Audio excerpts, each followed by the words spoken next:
This will be a demonstration of the silver bullet. It's not going to be a full pick and gut, just demonstrating how the markings work.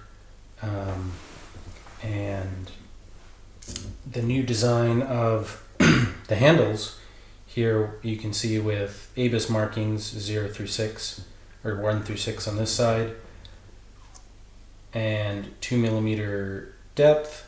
And then on the other side, we have alloy nomenclature 0 through 5 and 1.6mm markings. So you can use either side markings, obviously, depending on the lock that you're on, and you can use whatever nomenclature you feel like for the cuts. They're both spaced the same, they're just the numbering and the lines are different. But for today, we have the older prototype that I have, which has smaller markings and a smaller diameter pick handle. It doesn't make too much of a difference other than just the legibility of the markings, but the tips are the same. So what we're going to do is we're going to pick the HSS Gerda, which has false gates in it, and show you how the markings let you keep track of where you are in the lock, and give you some tips on something with this detainer with false gates here.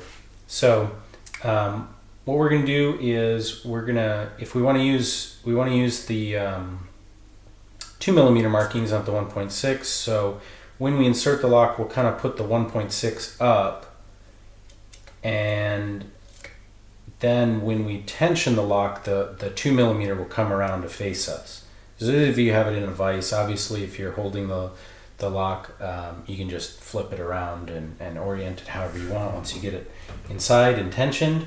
But there you have it. So now what we'll do is we'll put our first marking over towards our line, and that's going to be where you're going to start. And then you're going to look for your first disc. And your first disc, once you find it, everything will be the same spacing apart. In some locks, it's going to be right on the line. Some locks, it might be just a little bit below or just a little bit above. That's mostly based on, how they tension and how far away the next disc is and all that sort of thing. So what I typically do, my strategy for this lock with false gates, is go ahead and work from the back to the front and pick everything into at least a false gate. So I just go ahead and give each one of them a little bit of a bump. 1, 2, and this is with tension on 3. Anything that's binding, basically, I'm just going to bump over into a correct gate. And once we get to the front disc, we're going to go ahead and bring it all the way around. In this case, I need to come up off a little bit off of tension, or quite a bit off of tension, it looks like. And then we get a little click, and we have the front disc now set. The rear disc, obviously, we're tensioning off of, and the other ones, we've stuck them into a false gate. So that gets us pretty well set for now determining and going through the pack on which ones are false gates and which ones are true gates. And obviously you want to get in the true gates. So the way to do that is the wiggle test. We'll go back to the back disc, and here we have about a little less than 2 marks that it wiggles within. So if we move it over to the next gate, and we're going to have to come off of tension to do that, we now are still about within 2 gates. So we'll give it another, let's see here. So now we're like at 2.5 or a little bit further. So that's pretty good. I'm going to just go ahead and move on to the next one. I think that that's in a true gate, and you'll start to get the feel for it as things go. Basically, the true gate is going to be a much wider gate. That's what you're looking for. So now we're going to go to the next disc, and we'll test here. We have probably about 2 marks. So I think anything under 2 marks or so is going to give us a false gate reading. And now 1, 2, we're basically at 3 marks here that it's giving us of travel. So that tells me that's a true gate. So we'll go to the next one. We're in 1, 2, 3, pretty much 3 here. So I think that feels, you can also go by feel. You can start to get just the feel of it, but the markings definitely help. So move on to the next one. Here we're at about 2, so we're going to give it another bump over. Now we're at 1, 2, 1, 2, basically still 2. So we're going to give it another bump over if we can. Oh.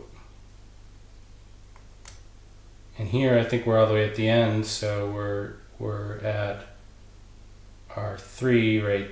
Let's see, no, we're actually still at 2, so we're going to bump it all the way back.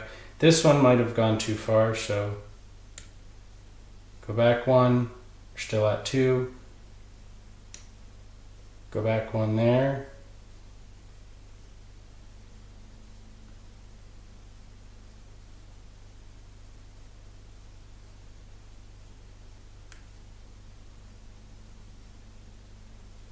And basically you do that for every disc, looking for that true gate. And the markings will help a lot. So there we go, we're at 3 right now. So we're going to leave it alone. Go to the next one.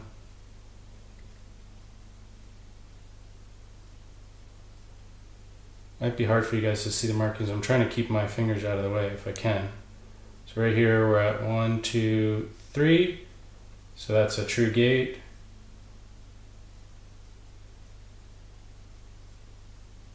Here looks like we're at 1, 2, 3.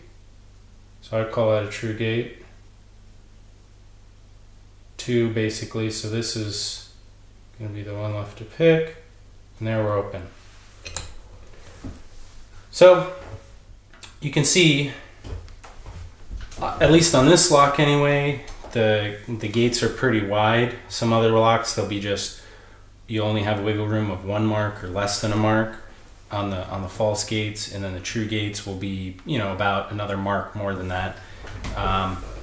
So that really is mostly of all there is to it. Picking with the silver bullet on a lock with false gates.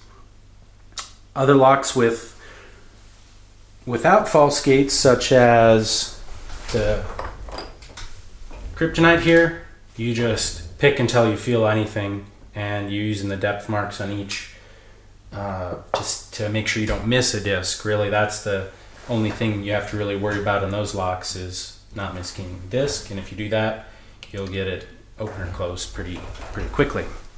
All right, have fun.